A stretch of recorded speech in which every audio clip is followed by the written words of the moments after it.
रात के सन्नाटे में जब छत पर रखी पुरानी खिड़कियां बिना किसी हवा के खुद ब खुद खड़खड़ाने लगे और दीवारों पर पड़ी परछाइयां अचानक हिलने लगे, तब यह समझना मुश्किल हो जाता है कि यह भ्रम है या किसी अनदेखी ताकत की चाल।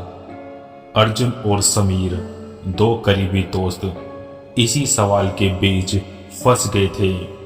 यह कहानी एक ऐसे रहस्य की है जो जितना गहरा था उतना ही डरावना भी। अर्जुन ने महसूस किया कि वह अकेला नहीं है, लेकिन जो उसके साथ है वह कोई इंसान तो बिल्कुल भी नहीं।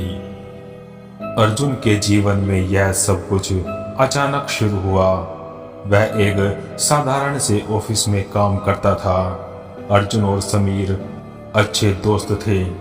एक रात जब अर्जुन काम के बाद थक कर सोने की कोशिश कर रहा था तो उसने महसूस किया कि कमरे में कोई और भी है।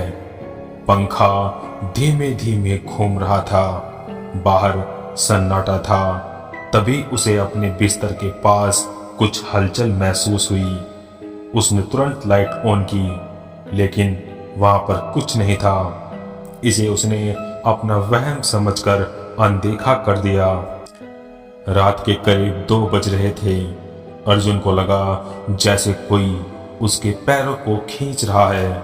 उसने आंखें खोली, लेकिन अंधेरे में कुछ दिखाई नहीं दिया। ठंडा पसीना उसकी गर्दन से बहने लगा। अचानक दीवार पर एक परछाई हिलती हुई दिखी, मानो कोई इंसान वहां पर खड़ा हो, लेकिन कमरे में कोई नहीं था। अगले दिन अर्जुन ने यह बात समीर को बताई। समीर ने इसे मजाक समझा और उसे आराम करने की सलाह दी, लेकिन अर्जुन की परेशानी कम नहीं हुई।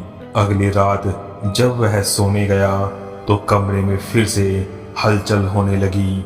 इस बार उसे अपने बगल में फुसफुसाहट सुनाई दी। वह कांप उठा। जैसे ही अर्जुन ने दरवाजे की ओर देखा, वह अपने आप धीरे धीरे खुलने लगा। अंधेरे में बाहर से कोई जलती हुई लाल आंखें देख रही थी। अर्जुन की चीख कमरे में गूंज उठी। अर्जुन ने समीर को अपने घर बुलाया। समीर को यह सब अजीब लग रहा था, लेकिन दोस्ती के नाते उसने अर्जुन का साथ देने का फैसला किया। आधी रात को दोनों दोस्त बैठे थे कि अचानक कमरे में पड़ी कुर्सी अपने आप सरकने लगी। समीर ने इसे अपनी आंखों से देखा। कमरे में ऐसा लगा जैसे ठंड अचानक बढ़ गई हो। दोनों ने महसूस किया कि कोई उन्हें देख रहा है। वह रात तो किसी तरह से बीत गई। अगले दिन अर्जुन और समीर ने स्टोर रूम की सफाई की। वहां उन्हें एक पुरानी डायरी मिली। उसमें कुछ पुराने किस्से और अजीब सी बातें लिखी हुई थी। डायरी के आखिरी पन्नों पर लिखा हुआ था, जो इसे छुएगा उसकी परछाई हमेशा उसके साथ रहेगी। डायरी खोलते ही अर्जुन की उंगलियां झनझना उठी। समीर ने देखा कि अर्जुन की परछाई दीवार पर उसकी हरकतों से अलग हिल रही थी। अर्जुन ने तुरंत डायरी को बंद कर दिया, लेकिन तब तक देर हो चुकी थी। समीर ने देखा कि अर्जुन की परछाई दीवार पर अजीब तरीके से हिल रही थी, मानो वह किसी दूसरे आयाम में हो। अर्जुन ने डर के मारे कमरे से बाहर भागने की कोशिश की, लेकिन जैसे ही उसने दरवाजा खोला, एक ठंडी हवा का झोंका उसके चेहरे को छुआ। कमरे की बत्तियां तेजी से टिमटिमाने लगी। अचानक पूरे घर में अंधेरा छा गया। अर्जुन ने महसूस किया कि कोई उसके कंधे पर हाथ रख रहा है। वह कांपते हुए पीछे मुड़ा, लेकिन वहां पर कुछ नहीं था। परछाई ने जब उसकी हरकतें नकल करने के बजाय अपने आप चलना शुरू कर दिया। समीर ने अर्जुन को खींचकर कमरे से बाहर निकाला। दोनों बाहर आकर देर तक हांफते रहे। कुछ पलों के लिए तो उन्हें शांति मिल गई, लेकिन अगले ही दिन समीर डायरी को लेकर गांव के एक बुजुर्ग पंडित के पास पहुंचा। पंडित जी ने डायरी को देखते ही अपना माथा पकड़ लिया। उन्होंने बताया, यह डायरी उस तांत्रिक की है जिसने आत्माओं को बांधने और परछाइयों को नियंत्रण करने की कोशिश की थी। इस पर तंत्र प्रयोग करने वाले की आत्मा अभी भी डायरी में कैद है। इसे खोलना मतलब उस आत्मा को अपने जीवन में आमंत्रित करना। पंडित जी ने डायरी पर कुछ मंत्र पढ़ना शुरू किया। जैसे ही मंत्र खत्म हुआ, एक जोर की चीख पूरे मंदिर में गूंज उठी। समीर ने देखा कि डायरी का आखिरी पन्ना जलने लगा था और उसमें एक काला धुआं जैसी बड़ी आकृति बाहर निकल रही थी।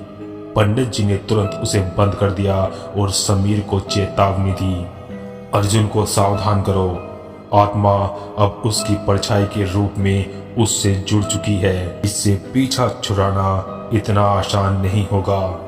अर्जुन अब अजीब हरकतें करने लगा था। कभी वह अकेले में किसी से बातें करता दिखता तो कभी घर के कोनों में घूरता रहता। समीर जब उससे मिलने गया तो उसे अर्जुन की हालत देखकर एक झटका सा लगा।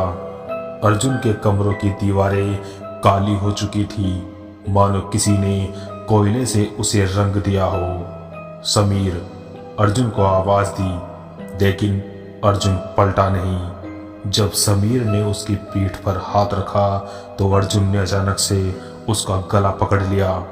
उसकी आंखें पूरी तरह से सफेद हो चुकी थी। अर्जुन चिल्लाया और बोला, वो मुझे छोड़ने नहीं देगी, वो मुझे ले जाएगी। समीर ने मुश्किल से खुद को छुड़ाया और अर्जुन को शांत करने की कोशिश की, लेकिन अब उसे समझ आ गया था कि मामला कितना गंभीर हो चुका है। समीर ने अर्जुन को बचाने के लिए तांत्रिक बाबा से संपर्क किया। बाबा ने बताया कि यह आत्मा अर्जुन की परछाई का रूप लेकर उसकी जिंदगी को पूरी तरह से नष्ट करने का इरादा रखती है। बाबा ने अर्जुन को देखने के लिए अपने झोपड़े में बुलाया। जैसे ही अर्जुन ने झोपड़े के अंदर कदम रखा, सभी दिए बुझ गए। बाबा ने कहा, यह आत्मा तुम्हारे जीवन की हर रोशनी को निगलने आई है। इसे शांत करना होगा, वरना तुम और तुम्हारे आसपास के लोग सभी मारे जाएंगे। बाबा ने तांत्रिक क्रिया शुरू की। जैसे ही उन्होंने मंत्र पढ़ना शुरू किया, अर्जुन के शरीर में जोर से झटके लगने लगे। अचानक अर्जुन ने एक खतरनाक आवाज में बोलना शुरू किया, मुझे यहाँ से कोई नहीं निकाल सकता, वो मेरा है। बाबा ने आत्मा को वश में करने के लिए अपनी सारी शक्ति लगा दी, लेकिन परछाई अब अर्जुन के नियंत्रण से बाहर हो चुकी थी। वह दीवारों और फर्श पर तेजी से दौड़ रही थी और बाबा के झोपड़े में आग लगा दी। अर्जुन का शरीर हवा में उठा और उसके चारों ओर एक गहरी काली परछाई बनने लगी। बाबा ने समीर को चेतावनी दी, तुम्हें इसे खत्म करने के लिए अपने दोस्त को बचाना होगा, लेकिन इसकी कीमत बहुत बड़ी होगी। बाबा ने बताया कि परछाई से छुटकारा पाने के लिए एक खतरनाक अनुष्ठान करना होगा। इसमें आत्मा को आरंभिक अवस्था में बुलाकर उससे सामना करना पड़ेगा, लेकिन यह अनुष्ठान जोखिम भरा था। अगर कोई गलती हुई तो आत्मा और भी शक्तिशाली हो जाएगी। अनुष्ठान के लिए अर्जुन, समीर और बाबा एक सुनसान पुराने मंदिर गए। यह मंदिर वर्षों से वीरान था और कहा जाता था कि यहाँ कभी गुप्त तांत्रिक अनुष्ठान होते थे। जैसे ही बाबा ने मंत्र पढ़ना शुरू किया, मंदिर के अंदर की हवा ठंडी हो गई। दिए की लो लाल रंग में बदलने लगी और दीवारों पर अजीब अजीब सी परछाइयां उभरने लगी। अर्जुन, जो अब आत्मा के प्रभाव में था, बुरी तरह से कांपने लगा। उसने चीखते हुए कहा, तुम सब इसे खत्म नहीं कर सकते, मैं तुम्हारा अंत देखूंगा।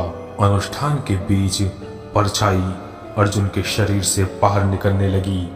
यह धुआं जैसी काली परछाई थी जिसकी लाल आंखें और नुकीले पंजे थे। वह दीवारों पर चढ़ने और छत से झूलने लगी।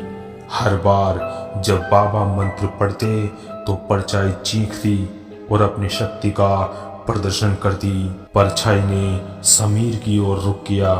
उसने समीर को खींचकर मंदिर की एक खिड़की से बाहर फेंकने की कोशिश की। समीर ने खुद को बचाने की कोशिश की, लेकिन परछाई उसकी गर्दन पर पंजे गड़ा चुकी थी। बाबा ने तेजी से मंत्र पढ़ा और परछाई समीर को छोड़ अर्जुन की ओर वापस चली गई। बाबा ने कहा, यह आत्मा तुम्हारे दोस्त को पूरी तरह से खत्म करने पर तुली है। अगर इसे रोका नहीं गया तो यह यहाँ से हर जगह फैलेगी। बाबा ने बताया कि अनुष्ठान पूरा करने के लिए किसी को अपनी ऊर्जा और जीवन शक्ति का बलिदान देना होगा। समीर तुरंत तैयार हो गया, लेकिन बाबा ने उसे रोका। यह बलिदान वही दे सकता है जो इस आत्मा से सबसे ज्यादा जुड़ा हो। अर्जुन, जो अब लगभग बेहोश था, अचानक बोलने लगा, लेकिन यह उसकी आवाज नहीं थी। आत्मा ने कहा, तुम मुझे खत्म नहीं कर सकती। ये मेरा घर है, ये मेरी जिंदगी है। दीवारों से खून जैसा लाल रंग बहने लगा। मंदिर की छत से पत्थर गिरने लगे और पूरा स्थान डरावनी चीखों से भर गया। अर्जुन ने खुद को संभालते हुए कहा, अगर मुझे इसके लिए मरना पड़े तो मैं तैयार हूं, लेकिन मैं इसे अपने दोस्त या किसी और पर हावी नहीं होने दूंगा। बाबा ने आखिरी मंत्र पढ़ा और अर्जुन ने आत्मा को सीधी चुनौती दी। उसने चीखते हुए कहा, अगर तुझे कुछ चाहिए तो मेरी आत्मा ले ले, लेकिन मेरे दोस्तों और मेरे परिवार को छोड़ दे। आत्मा ने अर्जुन को घेर लिया। उसने अर्जुन के चारों ओर घूमते हुए कहा, तूने मुझे बुलाया था, अब तू मुझे कभी नहीं छोड़ पाएगा। अर्जुन ने दर्द से चीखते हुए मंदिर की दीवारों पर खून के निशान छोड़ दिए। परछाई उसके अंदर समाने लगी। बाबा ने आखिरी मंत्र पढ़ा और एक जोर की आवाज के साथ पूरी जगह रोशनी से भर गई। जब सब शांत हुआ तो अर्जुन जमीन पर बेहोश पड़ा था। बाबा ने कहा कि आत्मा को रोक दिया गया है, लेकिन इसकी कीमत अर्जुन की आत्मा थी। समीर ने अर्जुन को उठाया, लेकिन उसकी आंखों में अब कोई जीवन नहीं था। अर्जुन धीरे से मुस्कुराया और कहा, अब सब ठीक है, पर मैं शायद अब कभी ठीक नहीं हो पाऊंगा। अर्जुन को बचा लिया गया, लेकिन वह हमेशा के लिए बदल गया। उसकी परछाई अब भी कभी कभी दीवारों पर अपने आप हिलती दिखती है। समीर ने डायरी को आग लगा दी, लेकिन वह जानता था कि यह अंत नहीं था। कहानी खत्म हुई, लेकिन अर्जुन की परछाई ने अब समीर का पीछा करना शुरू कर दिया। परछाई का खेल खत्म हो गया था, लेकिन शायद यह किसी और के लिए शुरू होने वाला था। आज की हमारी इस कहानी में इतना ही।